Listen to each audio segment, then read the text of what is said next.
Okay, if everything has gone according to plan, we should be live on YouTube. Hello everyone and welcome back to Weekends with Avrona.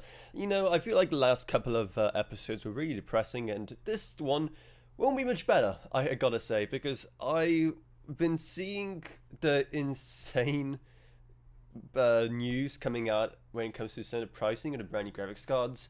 Not even like, you know, I'm talking like 60 series or 50 super series. I'm just talking about some like new higher end 50 series cards. And not even that, even just your mid-range 50 series is increasing in price so much that it was never funny, but now it's even more so. And so I just kind of wanted to guide you through some of the insanity I've been seeing on the internet recently. Starting off, you've probably already seen this. It's been doing waves, but it is the RTX 5090 Lightning ZZ, whatever. I am still kind of surprised that companies are doing anything, like marketing anything with just the letter Z, whatever, given it has kind of some different connotations nowadays, but whatever. It was seen listed in Taiwan for the equivalent of $5,200, and that's in Taiwan, a place where historically the pricing for PC components has been at least a bit lower than here in the West, and even there, and all it is basically just an AIO 5090. It's not like it's something completely new. Granted, looks wise, I'm assuming they're really intending for you to kind of bundle it with, for example, the godlike motherboard. But still, it's nothing special, right? The one thing I am kind of, now that I'm looking at it, okay, this is something I should have probably checked on before setting out on this live stream. This right here, this is just a graphic, correct? There is no way this is an actual screen. BSU. Yeah, because so a second kind of looked like it was like a screen, but no, there's no way. There's absolutely no way to putting a giant screen on the side of it, especially given how, you know, a lot of people still mount a card horizontally. Obviously, there are vertical mounts now, but still, especially for an AIO, I think that'd be kind of awkward to bend the tubes that way. Is anyone seeing anything? I also don't like the fact that on video cards you can't highlight text anymore. I know why they've done it, because websites have been basically stealing the content word for word. So they've just added this as an additional step, so it isn't as easy to grab articles.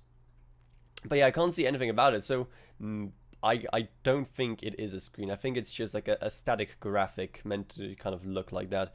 If so, that is kind of a old design. These kind of elaborate graphics, these vinyls basically on your GPU. We haven't seen anything like that in a long time. Stickers, whenever you get stickers and graphics cards, they are usually a lot smaller. That's what made me think that it is maybe a screen, but there's like nothing here about it. Another thing to keep in mind that is obviously going to be increasing the pricing of this thing is just the availability of it. So it is going to be limited to 1,300 units worldwide, as it says right here. But like still, there's like nothing special about it to warrant it being a limited edition, apart from that is probably just how many they can secure anyway, given how difficult it is for these companies nowadays to even get a lot of these in from Nvidia to even make their own special variants of it. So still, it is a special limited edition, but it's still going to cost you $5,200. But don't worry, because it gets a lot worse. So let me just quickly show you that exactly. I need to just quickly check something first, and I'll show you exactly what I mean.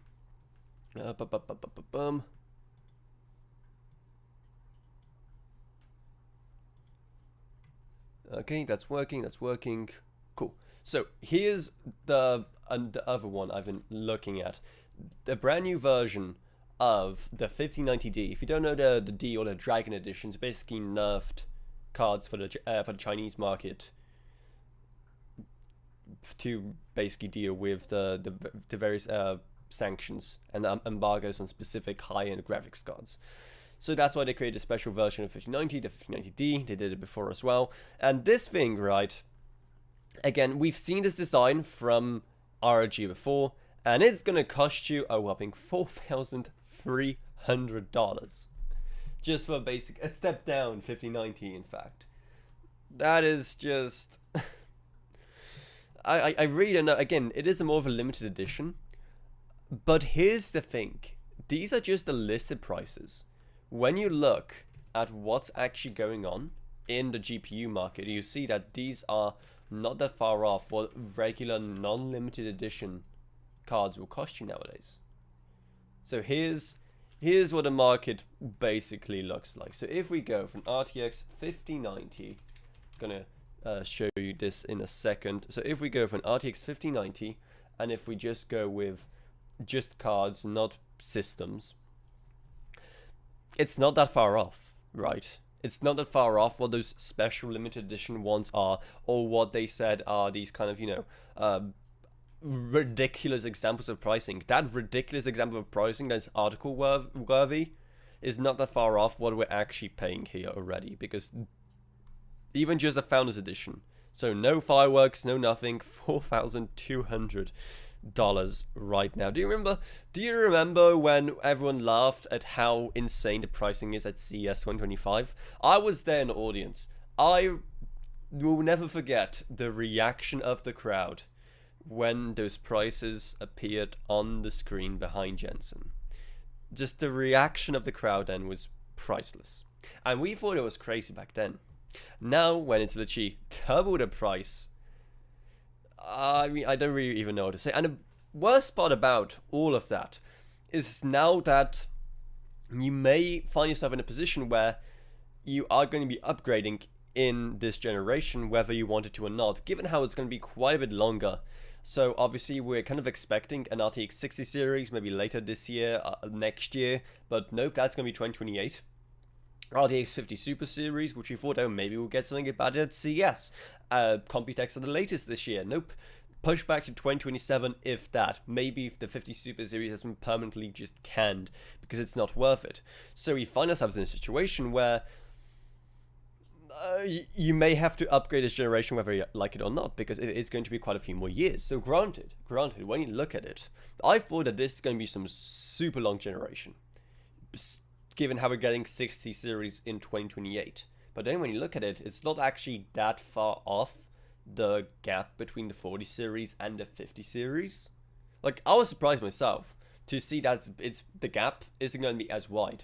That's still not a good thing, but it still shows you that it's maybe not as worse as it's not as bad as it could be, because that gap is actually a lot closer in time than you might think. So still, you might be finding yourself in a position where you want to upgrade this generation, even if you thought that you're just going to skip it. Do not upgrade in this market though, because given the way things are going, it looks like we could finally see that moment where the bubble bursts. It could be bursting very, very soon. Because even if you're not upgrading to an RTX 5090, obviously not a lot of people are, even if you just want a graphics card, any graphics card, I don't want a 5090, I just want, how do I just get graphics card?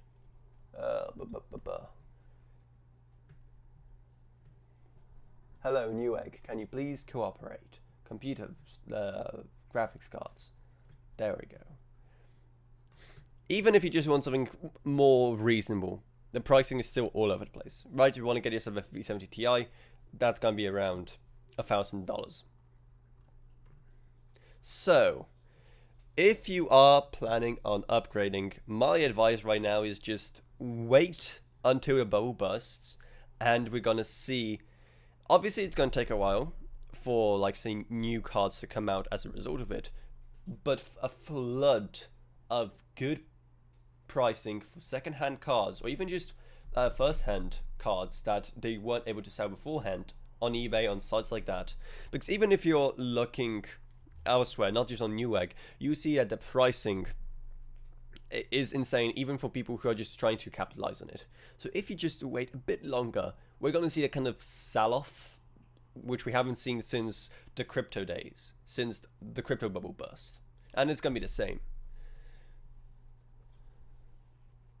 I have a DDR5 and it costs us so much, then I have brought it for. Yeah, I've been seeing people basically telling me that their PCs, which they bought several years ago, are worth more now than they were when they bought them.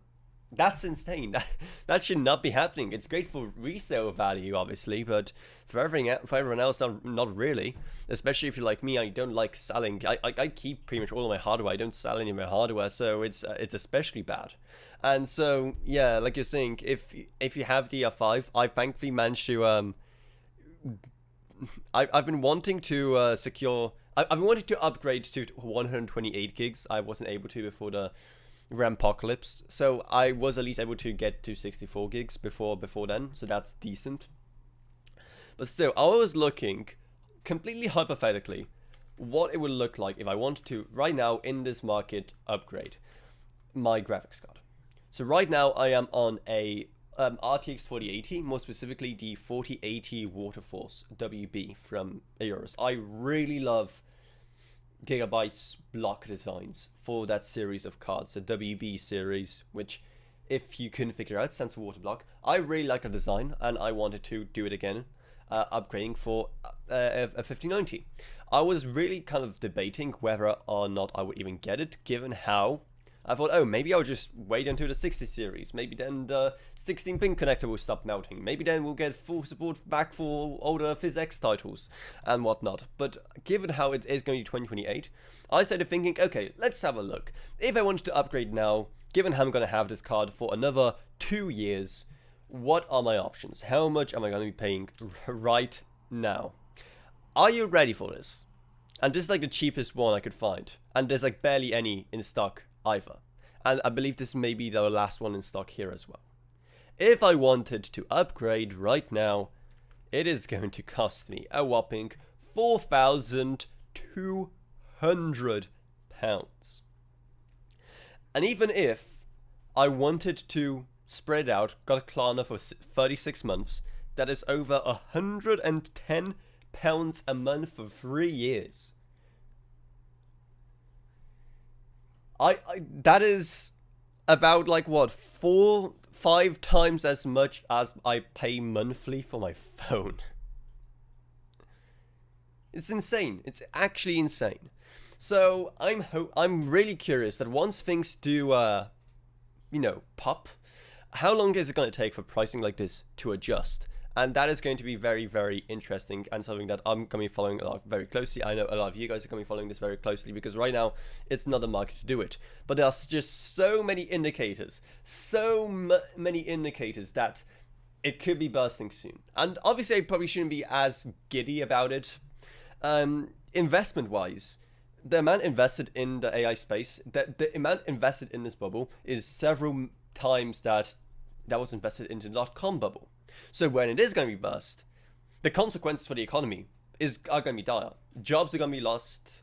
Tons of just obviously negative things are going to come out of it. But at least we'll be able to afford getting our PCs again. Like, we'll be able to afford PCs again. Like, that's is that a worthy sacrifice? Who knows?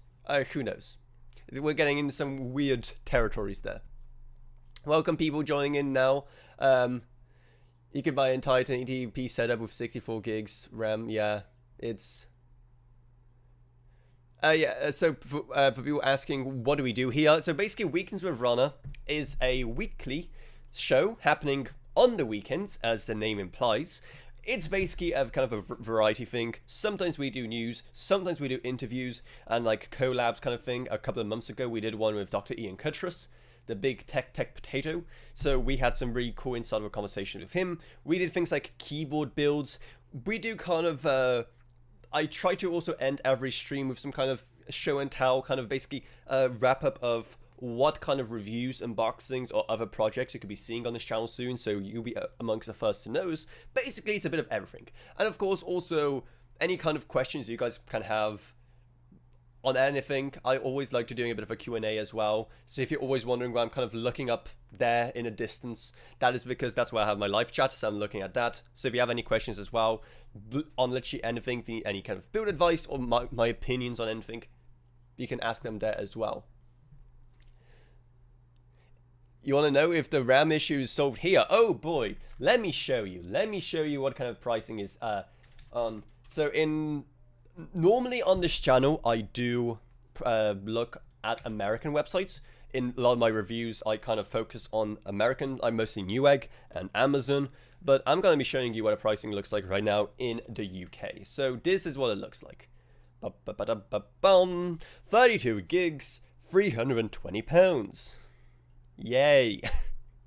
So thankfully I have some strategic reserves, as I like to call them, of memory. And I also like to joke about, for people who did buy into G-Skill Trident Z Royals, that those are actually, that those are actually worth more than gold or silver, even because, they look like that. I do actually have these silver ones right here. I think it's not, is it the 6,000 Megatrons the ones I have? I think I have the 6,200, whatever. Like, those I'm saving for a very special occasion. Now they are worth a whopping £1,000. And I also have a kit of G-Skill or just Trident Z Neo, one of these right here. So as you can see, they're also worth a lot. I also had a kit of Bywin, 6,000 megatransfers per second. That went into a different build. So yeah, I'm holding on for dear life there. I'm happy I managed to get those reserves in. I'm happy I managed to get the brands to, send me some memory there before things got bad. Because now, especially at CES recently, I was talking to several of the brands there, like Bywin, who deal with memory and who are even showing off some brand new memory they're launching, and it's like, it's cool, but like not even on loan would they be able to send me a sample. And it's not even for memory, even for storage, even for NVMEs, they cannot secure anything sample-wise. It is actually awful, and I feel bad for those companies because like they're showing off stuff that people cannot buy. They're inviting media over, like myself, to show them, to show to the world what they're making. And I'm making these videos on these awesome kits of memory that you guys can't buy. And then they can't even send me them to review to tell you how awesome they are. And it's just this closed loop of sadness, basically. And so that's the issue. And there are so many brands at CES this year that are just like, we're making this absolutely awesome thing that we cannot send you and that your audience cannot buy anyway. So, hey, happy CES. That's basically what it looks like. Gaming laptop prices are surging. I haven't even heard of that. I mean, I haven't looked into it at all, I'll be honest. I don't know how bad it is. I assuming it's bad just because of the memory shortages. I mean, the memory shortages are getting everything right now. That is why the Steam machine is still basically non-existent.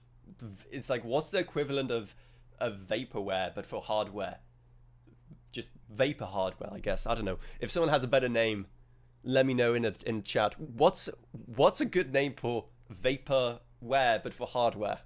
If someone has a good way of combining those, let me know in a let me know in the chat. But yeah, that's why the Steam machine is in a situation it is. I know we had Lisa Su be on record recently telling us that it is coming this year, and Valve are still talking about how they're finalizing the pricing and the release date because of it. And honestly, we could find ourselves in a position where those kind of machines will end up being at least a way to get some good, decent performance in nowadays, just because they'll be in a way subsidized, but also because these companies will try their best to at least keep this somewhat under control. If you can't get yourself a graphics card at a decent price, if you can't get yourself new memory at a decent price, why not just go for something like a Steam machine? Sure, performance wise it's gonna be not great, it's apparently gonna be around as like an Xbox Series S, but at least it's something. So that's the kind of interesting situation we find ourselves in there. Let's see what people are saying. A gaming laptop till March will be best buy in needs RAM shortage because after March, new business year and newer model will be manufactured with hiked RAM prices and everything. Yeah. Basically, wait until the bubble bursts. That's my advice. Because by then we should hopefully be getting out of this insanely bad economy we're seeing right now for literally everything. And we are seeing signals. We are seeing that the stocks are slipping. We are seeing that the news are talking about it a lot more. We are seeing that the CEOs are getting nervous and they are constantly reminding people, please don't talk bad about AI because it's really hurting our stock price. I think I talked about it in a previous episode at CES, right? Previous CESs were, and Computex and IFA, all of these shows I've been attending recently, the last few years it was just about AI this, AI that, not even asking questions, just AI. This year, it was a lot more about justifying AI more than anything. And I think the best example of where it's heading is in the Nvidia pre-show. They were talking about why it's different this time, why it's not a bubble. It's not a bubble because look how much was invested in infrastructure, as if somehow that makes it not a bubble. Well, guess what? That still makes the bubble just a worse one. And they weren't even confident in calling it a bubble. They were literally just calling it the B word in the live stream. It's ridiculous. It's actually ridiculous. So yeah, I want to hear if any of you guys have been trying to upgrade this generation in these past couple of months. Let me know. Like, what have been your experiences trying to find parts, find hardware at a reasonable price? And also let me know what it's like in your part of the world, wherever you guys are based. Let me know. Let me know. Yeah, I wouldn't be surprised if gaming laptop prices are going up because they need to get this memory in there. SSDs are also creeping up, so that would make sense.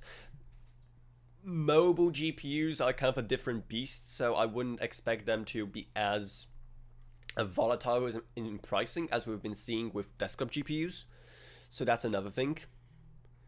And also because there's just such a big volume, especially for CPU and GPU SKUs, we see a lot in office laptops, like, your basic office desktops. Those kind of, because of how they're bought in bulk in such large amounts by people like your Dells, your HPs, your Lenovo's, those kind of are governed by slightly different rules. That's one of the things there to keep in mind. But it's still a good time. I've been thinking of upgrading my laptop as well, so I'm gonna be interested in seeing what pricing is like. The issue for me is that there's like no laptop right now that really is an upgrade to my current one in every single area, and especially at CES, I was hoping that maybe something will come along that is objectively better than my current LG Gram style in every category, but it isn't. So that's also kind of weird. I'll be also doing a video about that. I mean, that laptop is like, what, 2 or 3 years old at this point. It's still using a Intel 13th gen CPU, so it's what, 14th, 100, 200, 300. It's 4 generations old at that point. So I'm kind of surprised there's still nothing that beats it in every single area. That is as light, has as good of a screen, has ideally 32 gigs or more of memory. That's another annoying part about it. The memory in it is not upgradable because it's soldered on. So it's 32 gigs and you're done. Unless you want to go in and unsolder the RAM yourself, whatever. So that's annoying, but yeah, I think we'll be very kind of quickly wrapping up this stream here because, yeah, I kind of shown everything I wanted to show in terms of what the situation looks like right now and why I feel like we could be getting to a point where AI bubble is kind of bursting. But like I said, before we do go, I want to kind of at least tease you guys with some stuff that is coming and stuff that you can actually buy. So this was sent over recently. Lee and Lee actually sent a whole bunch of stuff, including cases, which obviously I'm not carrying up here just yet, just to show you guys. But we have the RS1200G. If you haven't seen this thing so far, it is like a rotating PSU. Like you can literally rotate which way the connectors go. It's absolutely awesome. So video on that coming soon. They also sent over, and I've been joking about how big of a trend this is, the awesome Hydro Shift LCD right here. If you go to a show like CES or Computex, 90% of what people are showing off is like PC hardware wise is just coolers with screens. Like, everyone's doing that, and all of Computex and pretty much all of CES when it comes to PC hardware, it was just companies showing off these screens with LCDs on them. Like, at a point there's too many, you know, and like they're running out of ways to even make them look different, and even Be Quiet are going on. And Be Quiet, a company who are very famous on doing things their way and not really chasing trends in the traditional way. I mean, those are the guys who like took like 5 or 6 years to even make that first RGB fans. So yeah, even they are making both an air cooler and an AIO with screens in them. So I did a video on that. And also, speaking of laptops, and by the way, for you guys kind of discussing laptops as well, this is going to be of interest to you.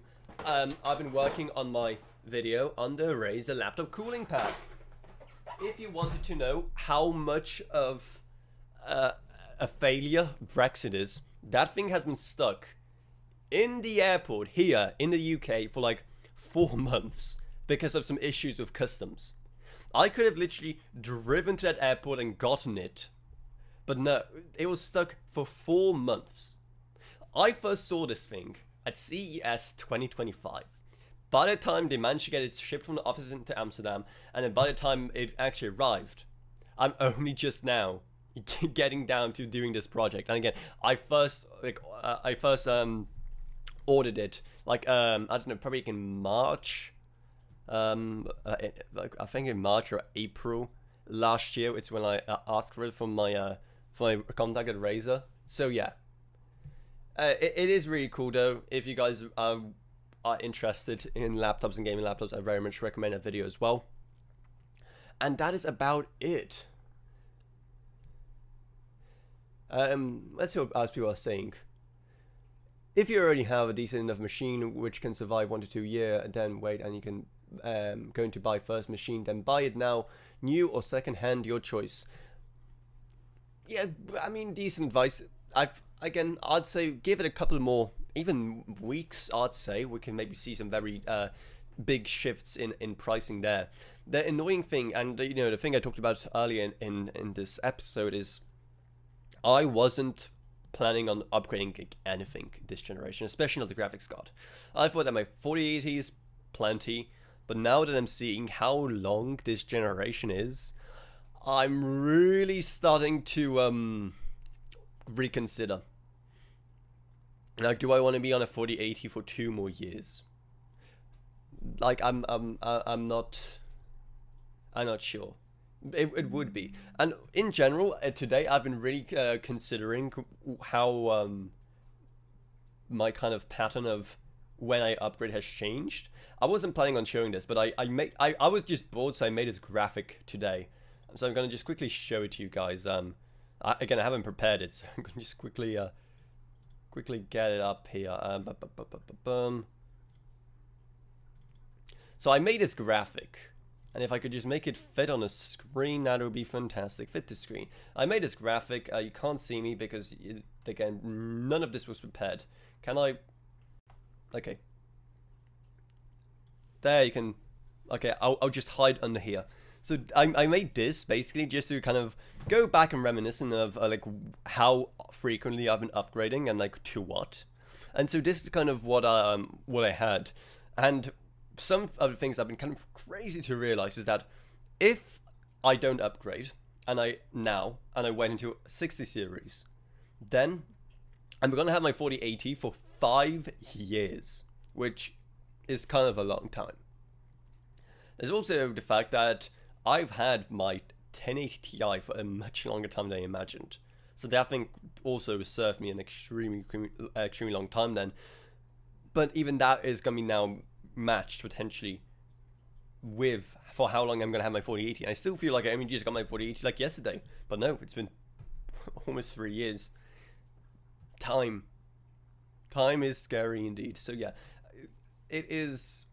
I think a lot of people's upgrade timelines are shifting anyway. So I want to know, like, how long are you guys kind of keeping your stuff right now, and how long are you planning to keep it for? But I think that is going to be about it for this episode of Weekends with Avrona. Hopefully you had a good time. just looking at how messed up this entire PC building space we know and love, how messed up it is. Hopefully it will get better soon. That's all we can hope for, and hopefully you guys can get all of the PC parts you do want. So hopefully you enjoyed this live stream, and if you did, maybe subscribe, like, whatever, and I'll see you all in whatever I make next. Goodbye everyone. Goodbye.